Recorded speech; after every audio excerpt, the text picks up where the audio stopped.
In this video, we're going to take a look at one of my favourite legions in the Horus Heresy, the Dark Angels. And for this, I wanted to develop another recipe for painting black, and also try and get a scheme which was as fewer paints as possible, therefore making a really large army achievable within a realistic time frame. Like all our other Heresy projects, I am going to use an airbrush because it simply speeds the process up so much. I've primed the model with GW Chaos Black, but I thought I'd quickly show you how I paint in the sub-assemblies. So the shoulder pads and bolter are going to be a different colour to the main armour, so I've just blue tacked them on for now, and I'll often do this just to give me ease of access. I give the whole model a coat of Vallejo Game Air Black. This is just so that we have a nice even colour across the model for me to work from. I wanted to show you just how thin I'm going to use the Tamiya White for the next stages. So I've thinned it 6:1 with thinner. And if we have a look at it on the back of my glove here, you can see just how translucent the paint is. And I'm going to be spraying it at 20 psi. Now, just like a normal pre-shade, I'm going to pick a light source and make sure it's consistent across the back of the model and then across the front of the model. So from here, as we look at it, the light source is coming from the right hand side. But unlike in a normal pre-shade, I'm going to make the highlights much tighter, as in they're going to cover a much smaller area. One way we can approach painting black is to leave the majority of the model black, so the shadow and the mid-tone, and just paint the highlight in a lighter colour or tone.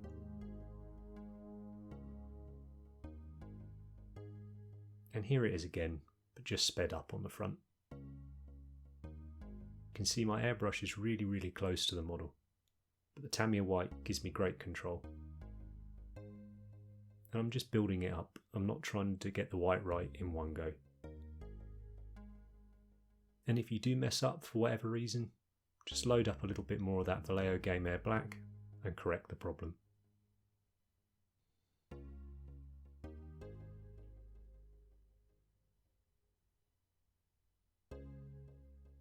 I've left the head till last just because it's really a key area up the top, so the head and the backpack. And by the time I've worked my way around the model, I'm really confident with how the paint's behaving in the brush, so I can be fairly sure I'm not going to ruin the focal point of the model.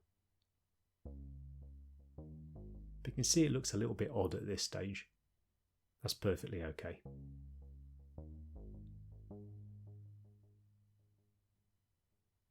I was just checking the light source there.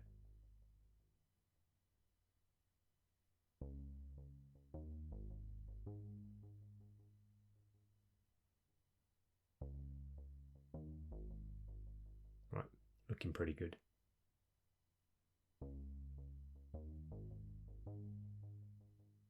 You can see how our eyes are drawn to that area.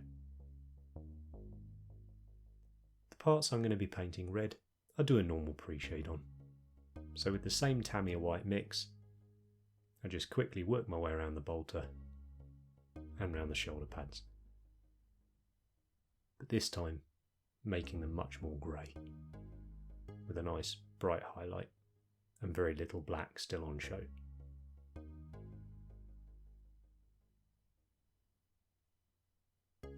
Try and remember which is right and left. Okay. Time for colour. So I've made up a mix here of 6 parts GW Contrast Black Templar to 1 part GW Contrast Dark Angels Green. And I've thinned this about 3:1 with normal airbrush thinner. And I'm going to apply a thin coat over the model, and then I'm just using the air from my airbrush to dry it. The paint's always going to dry more opaque or darker than it goes on. So take your time and don't just blat it all over the model.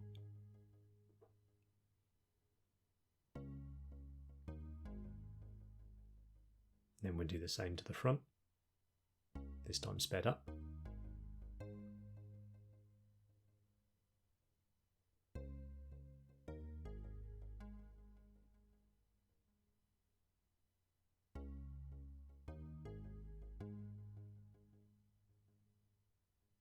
Bit of air to dry it with, then apply another coat.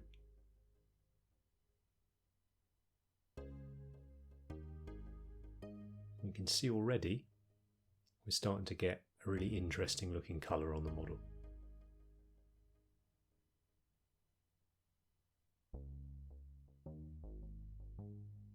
Do take your time though, and if you want to apply a few more layers, I suggest you start in the shadows like I am here. I'm just going to build up that richness and that depth of colour. And then I'll check again, and if I think the highlight areas need to be a touch darker, I'll give them another layer. For the red, it's nice and simple too. Over the pre-shade, I'm just going to airbrush on GW Flestearers Red Contrast. I've thinned this 50-50-ish with normal airbrush thinner. And I think in the end I did about 4 coats.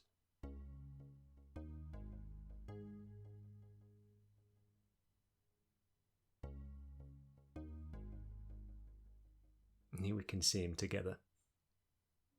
And as usual, as soon as we put another colour next to our main armour colour, it really starts to show off. So now I'm going to hit the whole model with a couple of coats of Vallejo polyurethane gloss varnish. This is because I'm going to do decals next, and I'm not entirely sure where exactly I want to put them. Now a quick aside, I got a new puppy this week, and she's amazing. However, in the split second I wasn't looking, I left the door to my office open, and she got in, and this was the result. But I thought I'd show you, because actually, it kinda looks like quite cool battle damage, but I will replace it for the tutorial. So the decals are done, and you can check out our dedicated video on working with them. Now I'm going to give the model its finish. I've chosen a satin finish for this, which is 6 drops of matte varnish to 1 drop of gloss. You could use any out-the-bottle satin mix you like. Now for the eyes. I'm going to base coat with GW Kabalite Green. Little bit tricky on these resin heads. I'm going to highlight it with GW Moot Green, so the lenses aren't as nice as on the plastic ones. You can see here I end up getting a little bit outside the lens. So the easy thing to do in this situation is just grab your black and erase it. It's really key that when we're painting lenses that we have that nice black outline around them. It really sets them off.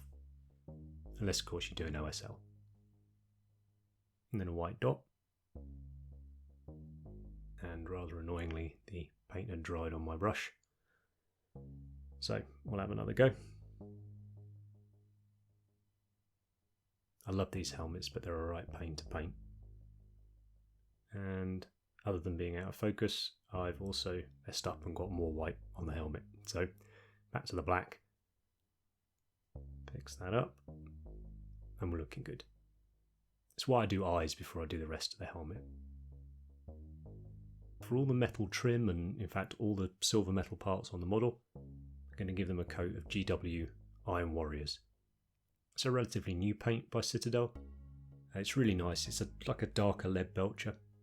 So if you haven't got it but you really like the colour that I'm using, just put a drop of black in your lead belcher. You'll get something pretty close.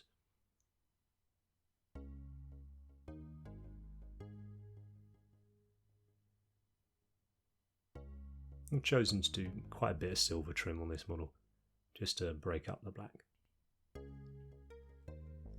I'm going to make up an oil wash now, using Winsor & Newton Artist Oil Colour Burnt Umber and Winsor & Newton Sansador Thinner. And you can find these little metal dishes from brands like Mr. Hobby. I had to go online to get mine, but you might find that your local store stocks them. Just search for a metal mixing dish for paint. And I'll use this mix to pin wash or panel line the whole model. I don't need to worry about the model not being fully gloss because we're using a solvent based wash to do this with.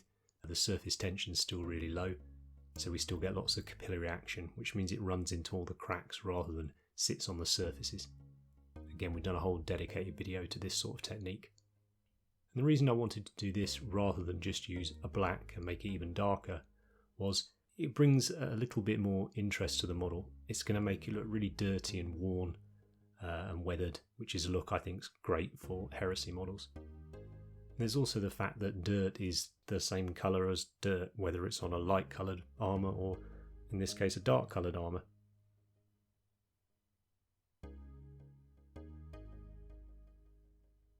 Then once I've done that, I'm going to add a little bit of black oil paint to my mix. You can see I'm just mixing it a little bit at a time until I get the colour I want. And I use this mix to wash liberally all over the silver and metal parts of the model. And this is to bring dirt and grime, but also much more definition to those parts.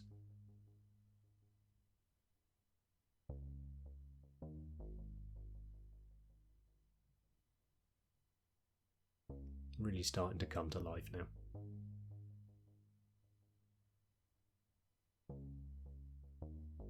The final step here, I'm taking some GW lead belcher, any bright silver will do. I can do a little bit of edge highlighting or chipping or battle damage. It's all having sort of the same effect and representing the same thing. So using the paint straight off my palette, not thinned at all, I put it on my brush so the brush is almost dry. I've wiped off the excess on some tissue and I'm just sort of tapping it or stippling it along some of the edges that I think would take battle damage, you know, when the Marine's in action. And it's also nice to chip over the silver parts which have been really dulled down by that oil wash. It brings a bit more contrast in. Just a little bit on the red as well. I think it really sets the model off. And with a nice quick base, which you can see in one of our other videos, that's him done. I'm really pleased with how this model's come out, and I look forward to showing you lots of other different recipes you can use for black. But I hope you saw from this video that by taking that time and understanding how the black works at the beginning with our very strong white pre-shade, the rest of the processes were actually really quick. I would say this is probably the simplest Heresy scheme we've done so far, but I also think it's going to be one of the most striking when you make an army of them. And I'm using this scheme as the basis for my new Heresy project, which is a hopefully huge army of Dark Angels. If you've enjoyed this video, then hit the like button. It really helps us out. And if you'd like to see more from us in the future, then hit subscribe as well. And I'll see you next time.